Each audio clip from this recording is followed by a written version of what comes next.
We want to bring you the latest now on one of our big stories last week, the fire in Iqaluit that ripped through Northmart, which is the biggest grocery store in the city of some 8,000 people, caused all sorts of concern. It has a huge impact on the community, uncertain about food supplies and prices. Well, take a look at these pictures. The community really has come together. People have been working around the clock to clean and repair, and it is tomorrow that the store is expected to reopen its doors.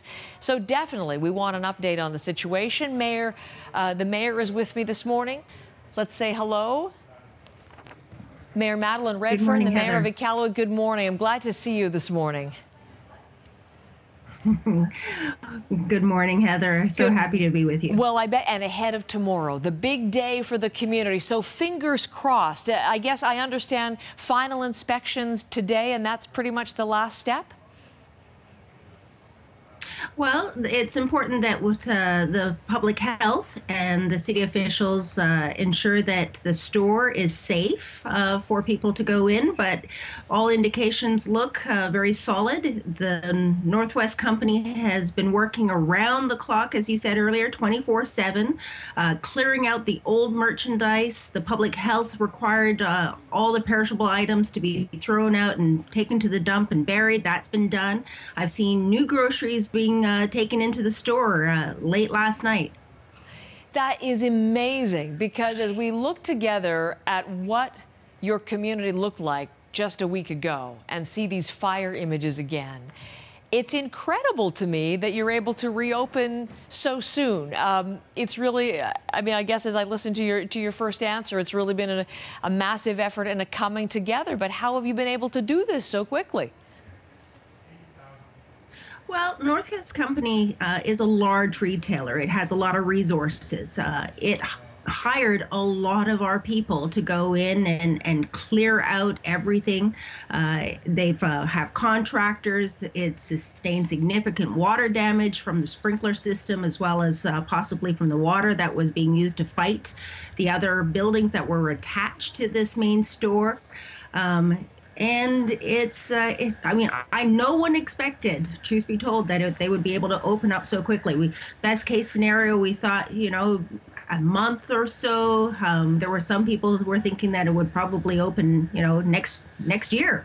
So we're thrilled to see such efforts, but it's not the full store. It's just the grocery portion of the store and the pharmacy. The other portion of the store has been partitioned off, and that'll take a bit of time. So all the things related to household items, clothing, bedding, toys, that portion of the store is not opening. The warehouse part. I mean, that's an important distinction for people who aren't familiar with the store. But yes, it is grocery, but it's also supplies, and it is the largest in the community, which is why it's such a vital lifeline.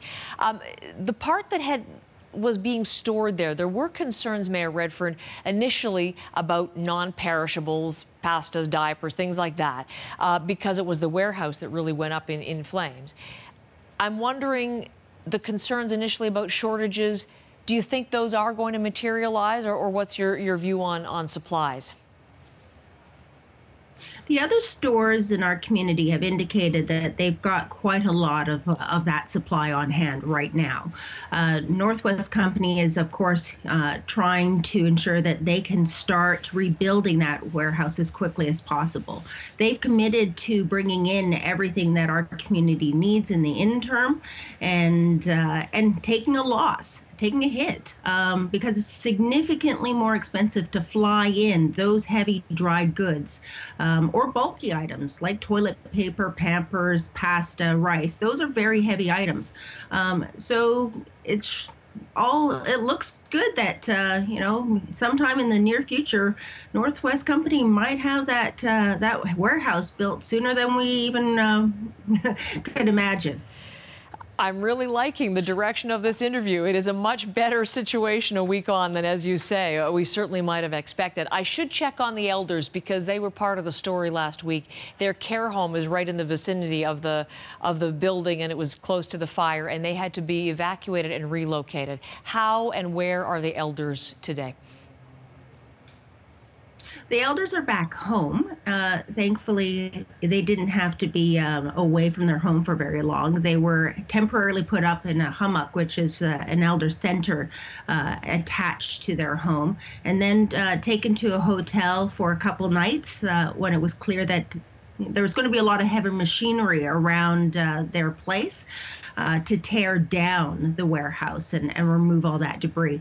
Unfortunately, one of the elders' homes was broken into while they were evacuated.